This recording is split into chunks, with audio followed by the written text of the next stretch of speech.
Hello, everyone. I'm Penta, and I'm here to talk to you about art direction, or how to go from water to water.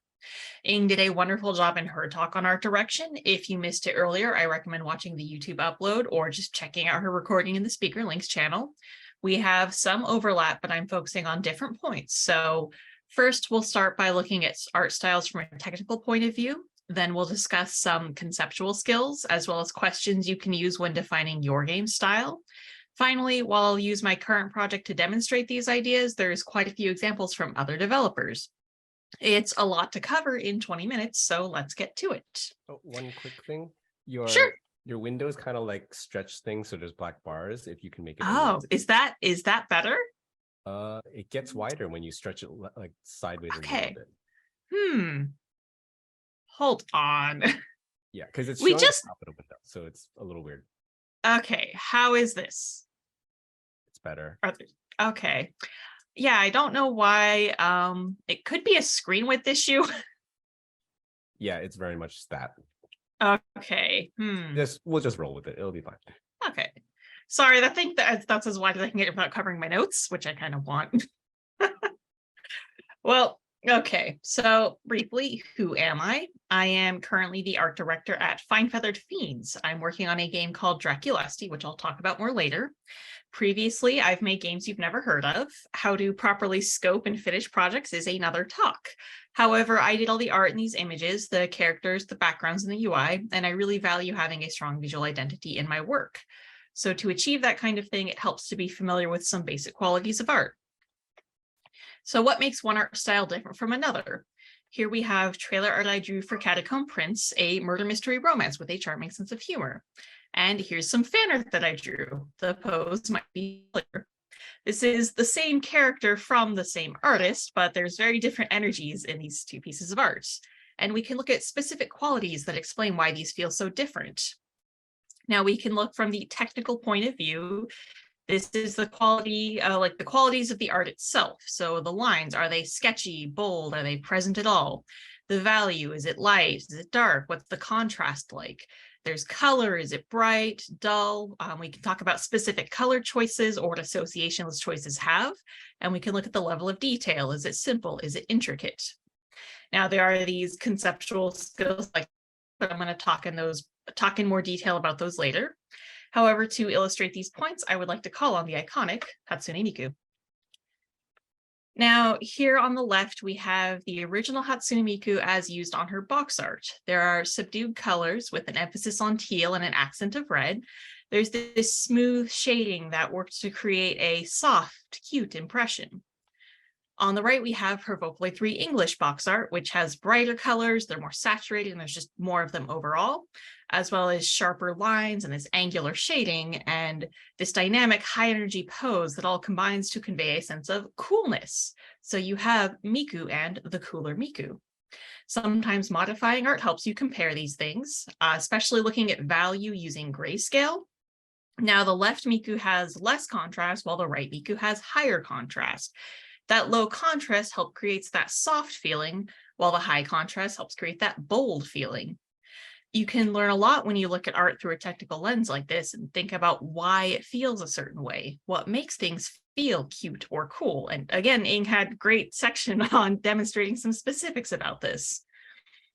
Now, here are a variety of officially recognized. One is a Miku cosplay. Asking which one looks better isn't always a helpful question. Art is, of course, subjective, so which ones are better depends on your goals and the context. Instead, it's better to ask things like which one is cute or which one is cool, scary, funny, elegant. You really want to focus on the feelings involved. A similar point is that technical skill is not the same as conceptual skill. Detailed, realistic art is not inherently better. It's possible to have gorgeous art that is bland and generic, and good art without good art direction is not memorable. Now, here we have Punch Man with one's webcomic art on the right and the manga artist Yusuke Murata's art on the left. The manga has gorgeous art that's very polished. I actually love it. However, one's art has its own strengths. One is great at comedy. No, in some cases, his style is actually preserved across mediums for comedic effects. The okay joke, it wouldn't quite hit the same if it was like a fully realized, nicely shaded and everything image. Sometimes simple is actually better. So NPCKC is a developer whose work has a simple style that's used very well. It's not highly detailed, but it's highly expressive. You really get a sense of each character's defining traits or, their expression, which can emphasize how they're feeling. And it also matches the UI for a cohesive look. At the same time, it's slightly different between games. A Hero and a Garden has muted colors compared to A Year of Springs, and that really suits the fantasy storybook feeling for A Hero and a Garden. Meanwhile, A Pet Shop After Dark has a limited color palette of red, black, and white, which is common in horror. And yet all have a very strong sense of their personal art style while adapting to the narrative needs. Now we can look at some conceptual skills to help develop your style. So how can your game's art stand out? This is a very big question with a lot of ways you can answer it. We're going to look at 3. Signature colors are an iconic color or set of colors used in your project. Thematic motifs are visual elements that reinforce a narrative idea. And many genres have a common look. Knowing what it is good, whether or not you decide to follow it. So signature colors, these are often a single color or simple color pairing used primarily in promotional art and often UI, and sometimes you'll see them in the main character's color palette. They may actually be different from the overall color palette or style. Now, Persona 3, 4, and 5 are striking examples of this idea. Each game has a signature color, and it's a simple way to distinguish them, but seeing them in a group like this, these are colorful, stylish games, comes across as part of the overall series identity. The Persona games are also a helpful lead into thematic motifs, as each of these are themed around different ideas that show up in the art direction. For example, Persona 5 has a sort of punk theme in its UI to go with the idea of rebellion. However, for this talk, I'm focusing on much smaller developers, and you'll see signature colors in some other examples. So, theme. A game with a strong thematic motif in its art direction is Arcade Spirits. This is a romantic comedy themed around arcades and 80s. What visuals do people associate with the 80s? The key visual can tell you some of them. There's this neon, the bright colors, and you can look at the fashion on the guy in the middle in particular. You see this 80s and arcade theme in all aspects of the game and as part of the brand identity. Now, here's a screenshot of the game, and it's not. There's an arcade in the background. The character sprites are playing the game. There's glowing neon all over the UI. You can see that emphasis on neon and high contrast even at this early stage. And here's a screenshot of the website with a brick background. And yes, it's like you're outside the arcade and then you go in and get all the bright neon. Note the banner on the right, it's advertising another of their games and it has a different color scheme and logo style, but it oozes that 80s synthwave feeling, so it maintains a thematic link to their previous work. They use these thematic ideas in all aspects of the game, which helps create a strong, clear identity. Now, if you understand your game's genre, this can help you develop style as well.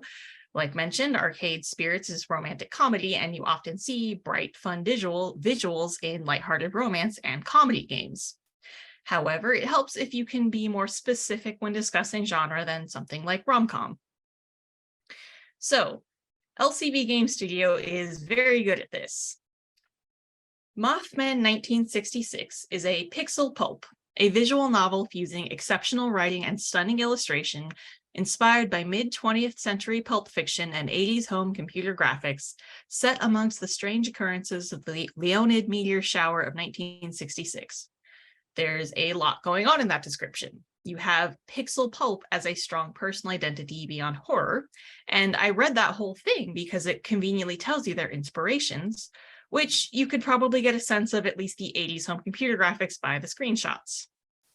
Now, they have multiple games that invoke this pixel pulp idea in different ways. There's signature colors. You have these high contrast color pairs in this case to go with the 80s computer graphics idea. There's an overall thematic motif of old worn paperbacks, probably from the 80s, but this is a very different side of 80s association than Arcade Spirits. There's a lot of room for variation within ideas, and that's worth exploring. If the Varney Lake kids went to an arcade, they'd have a very different time than the arcade spirits folks. Now, these all also have visuals common to the horror genre. It's obvious in Mothman and Varney Lake with monsters in them. It's less so in Bonson Nights from the Art, but the logo is a blood red splatter to help convey horror. Another point is that art direction is rarely subtle about some things, and that's good because you want people to understand your game at a glance.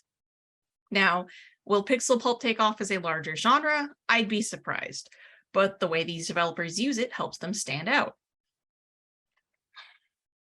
Another game with a personal twist to genre is Brassica, a Merry Tale.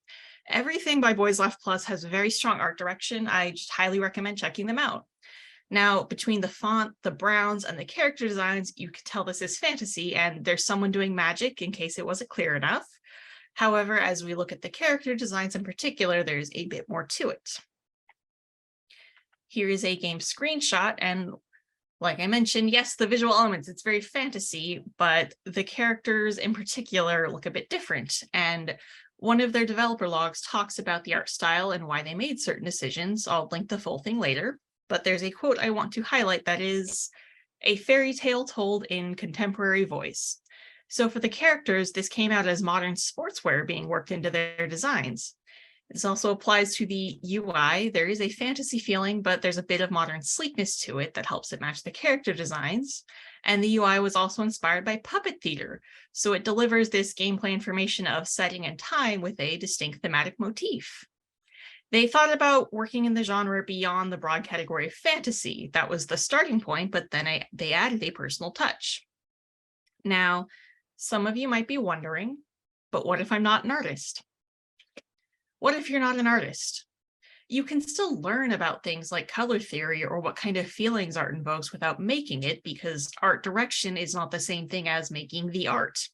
And you don't need to be an artist to know expectations in your genre, your personal goals, and what kind of art is practical for your game's scope or team. So there are 3 things you can ask yourself regardless of artistic skill. What are other people doing? What am I doing? And what's practical to do? Let's break it down.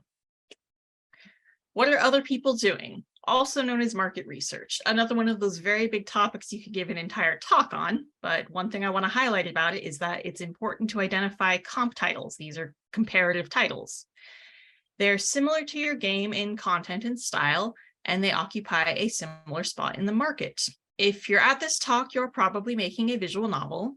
So if you try to emulate Vampire Survivors, it might not end well. It is okay to look at big budget titles within your genre, but it's more realistic to compare to other indies working at a similar scale. You can really learn from each other. As for how you find these, if a specific game inspired you, that's an obvious inclusion, but there's other ways to find them. You can look at tag data and on game pages and get word of mouth recommendations. That can always help. And you also just want to know what's in your genre and what's popular in it. So if you're putting your game on Steam, look at Steam trends. If you're putting it on itch, focus on that. It's overall good to play games in your genre, because if you know what's popular, that tells you what people expect. And if you know what's out there, it's easier to distinguish yourself. Now, if you want to find games like something, external sites often aggregate data better than Steam's More Like This feature. There's several you can use to analyze Steam games. That's a screenshot from Game Data Crunch. And like I mentioned, market research, very big topic, very interesting. I'd recommend learning about it. Now, project identity, what am I doing? You really want to have this figured out, and that will help you make decisions for defining your art style. So make sure you have a clear genre and pitch. Another one of those very big topics that I'm squishing down, but it's worth clearly articulating. If you think you don't fit into any known genre, I recommend checking out more media. People have been making things for quite a while now. And just analyze your personal interests. Yes, think about the media that inspired you, but don't stop there. Only referencing other media can make you look a bit derivative or unoriginal. So you can also think about inspiration from the real world or overall artistic movements that can help you really stand out. Again, see Brassica's use of modern sportswear and puppet theater. Now, Your game's key visual can really tie it all together and work as a statement of project identity. If you do it early in the process, that can actually help you flesh out the style and serve as a guide for other art. But no matter when you make one, again, you really want these to help people understand your game at a glance. That's why they're often not that subtle. And of course, practicality. Ing had a great section on this, Think Like a Jammer, so I won't spend much time here. I was actually going to include Parasite and Love in my examples, but she did a great job covering it in her presentation as one of the developers. There are a couple of things that I do want to emphasize. So think about your artist's personal style. If you push people too far outside their comfort zone, you will get slower art that looks worse. And of course, be mindful of timelines. Art style should be reproducible. If it takes too long or is too complex to make something in the same style as another asset, that really slows down the project. Now, I'll talk about how I use all of these ideas in my own work. This is Draculesti, a gothic horror romance. It's got the gothic vibes in the logo. You've got the horror in those hands reaching out, and there's romance in the holding and the blush. This game is directly inspired by the novel Dracula, so that's Renfield and Mr. Dracula himself in the key visual. The novel basis is an important part of the project identity, so the key visual focuses on Renfield and Dracula, even though there's other love interests. Oh, and in case it wasn't obvious, this is a vampire game. He's got the little bite marks on his neck. Now, some of the inspiration for the project, one of our comp titles is The House in Fata Morgana. This is another Gothic tale with similar feelings to the art. The capsule art for the Steam page and some other promotional art actually has the main couple with an ominous hand. Our key visual has that idea too, but in its own style. The art of Thore Shibimoto is another influence, especially her watercolor work. There is the anime Gankutsuo, which is an adaptation of The Count of Monte Cristo. It has extensive use of bold textures and lots of symbolism. It's not trying to be realistic in its presentation. And there's also pen and ink illustrations of the 19th and early 20th century books, because the 19th century is often associated with the Gothic genre, and the game is set in the early 1930s. Now, these all have a lot in common. There's a sense of lavish detail and excess that works well within the Gothic genre, and physical artistic mediums come up a lot, as well as duller, more subdued colors, but that's not always the case. See Gankutsuo. Now, all of this is part of what influences our style, along with texture. Texture is one of our defining style traits. It adds visual interest and detail in an efficient way. I want lots of detail to convey that sense of Gothic excess, but I'm one person. The emphasis on texture also pairs well with a watercolor look that we went with for the sprites, and we often pick weird and kind of symbolic ones, similar to what Gankutsuo was. Now, the frames are there for a few reasons, but one is simply because they make things look more artistic. There is this association with fine art and art galleries, but more importantly, framed art is associated with art as physical media. Now, I use Creative Commons and royalty-free scans from actual books worked into the style to help speed up production. But I'm still doing a lot to integrate these into the style of Draculesti. That blue background in the first screenshot is also a book scan, and that brown book cover are all worked into this background image, but they're changed to match the scene. And then that scans of actual watercolor that's been collaged and recolored to represent sunset. Now, you see these stylistic choices in the game as well as outside of it. This is our Tumblr, where that's another book's end paper used for background, and there's a frame worked into the theme. With this combination of surreal texture, watercolor, and frames, I aim for an atmosphere that's Gothic with a distinguishing touch. So there you have it. I hope there's been something in here for you to chew on.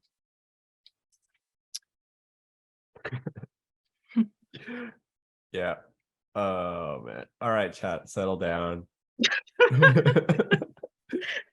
Chat was kind of just going.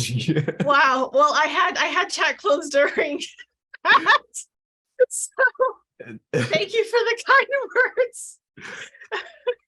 It has been a ride. It's kind of good that you don't, like, the speakers don't see chat until after, because it's usually like this parallel discussion of chaos. So all right, guys, like, yeah. Any questions? All right, letting them, like, people who are actually typing questions have time to type. But otherwise, thank you so much for speaking. Of Everyone course. loved the various puns and designs and pointing out of things. Yes, I'll post in speaker notes in a moment. I had to like shift my screen real estate around to kind of fix the stretching. Yeah. Okay, here's an actual question here. During the presentation, you said to look at more to look more at other games on in your indie sphere over the big professional projects. Any particular reason for that thought process? So oftentimes those teams are working at a similar scope to you. They might have similar amounts of team members, and that can really guide, what's realistic for my team by looking at what are other like. So Draculesti, it's a 2-person team. So we really pay attention to like Black Tabby Games, for instance, because they're also making these similar kind of gothic games with a 2-person team. So it can just kind of really help you scope your work, is why I often like to look at indies. And again, the sense of just helping people and meeting people doing things like you, it's much easier to network. Hey, and then someone's asking, any advice on maintaining cohesive visuals when managing a team of artists? You want to have an art director, but you also want to create a style guide and just, even if you just talk to each artist individually, I'm someone who really prefers actual written documents with screenshots and labels and all this stuff, but mood boards are another really useful tool. That's something else that Ing covered. As you can tell, we kind of compared notes. But yeah, you just really want to communicate clearly what are the defining traits of your style. And that's just useful to know anyway. Okay. Someone actually asked, what's that rad looking mantis on the first slide? Where'd that come from? That's from a NaNoRenO project that never got off the ground. Apex Sweetheart, bug dating sim. Oh, I know, I'm no, sorry to over it say. now. If you keep this up, they're gonna keep bullying you into like releasing it. So careful. I would love to put another bug dating sim in the world, but another time. Oh, and now everyone's bingo cards are. Yeah. All right. Yep. The sound of our collective hearts breaking, as Justy just said in chat.